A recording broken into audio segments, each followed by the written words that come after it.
We'll go to Mr. Kinzinger of Illinois. Thank you, Mr. Chairman. Mr. Secretary, thank you for being here. You keep up a very intense schedule, and it's going to continue today. And so I want to thank you both for your service in the past in uniform and your long service as a civilian. So I want to say that.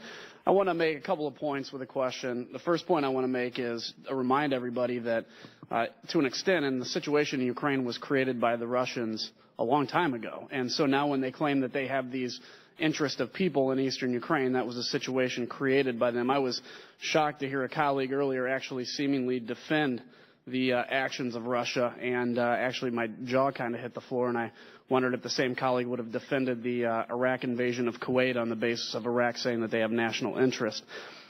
One comment on Afghanistan. Karzai is gone soon. It's probably a good development for the region. I hope, and I want to say, I hope that the United States is committed to the bilateral security agreement. I think we are. Hopefully the new president there signs that, and we can move forward. I want to talk about Iraq. I obviously have been very critical of the pullout of Iraq, but without revisiting that, we are where we are today. I want to ask you, Mr. Secretary, how do you see the situation in Iraq today with ISIS? And then specifically from your department's perspective, I know there's still a robust state presence in Iraq. What are the challenges state faces there? What are some of the needs? And as members of Congress, what can we be aware of to ensure that we can resist Iraq going in a place that we don't want it to go? Well, Congressman, thank you very much. Thank you for your service, which I really respect enormously.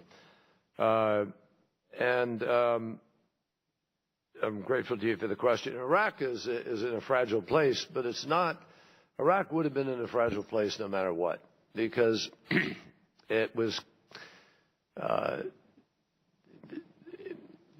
turned topsy-turvy through the war, where you had a Sunni minority that for centuries, I mean really for centuries, had governed at the expense of the Shia majority, vast majority. And suddenly that was reversed, and all of a sudden you not only had that reversal, but you had an Iranian nexus that was accented in this connection, which raised the suspicions of the rest of Sunni world, a lot of other nations in the region, and it exacerbated a divide in terms of this competition for influence, Iran and its influence.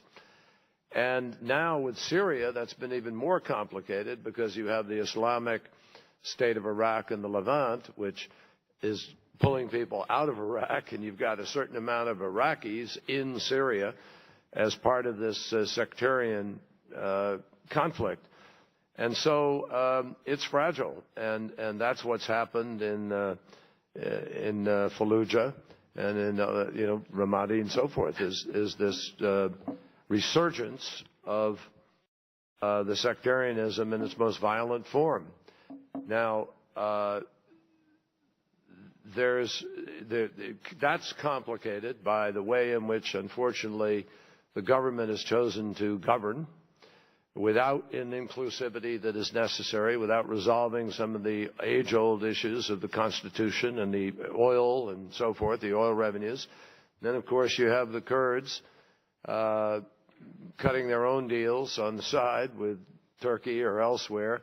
And there's just a lot of tensions pulling at each other. So it's very fragile right now. It's a fragile moment. You have flights coming out of Iran, which we continually talk to the Prime Minister about, that should be stopped. They're not. There's an occasional inspection, which is a phony inspection, in which people are tipped off and it doesn't really do anything. So we're pushing very hard. We have an outstanding ambassador, Ambassador Beecroft, on the ground. We have an outstanding Assistant Secretary, Brett McGurk, who is constantly out there working very, very hard at this personally. Vice President Biden is on the phone. I'm on the phone. We're deeply involved in trying to push these issues into a place where they can be resolved and where we pull the government along to reach out and govern more effectively and resolve some of these kinds of issues. I am convinced personally every one of these issues would be on the table, no matter whether there were a few troops there or 1,000, 10,000, whatever.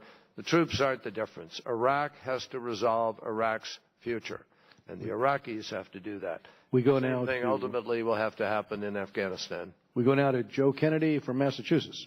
Mr. Secretary, good to see you again. Thank you for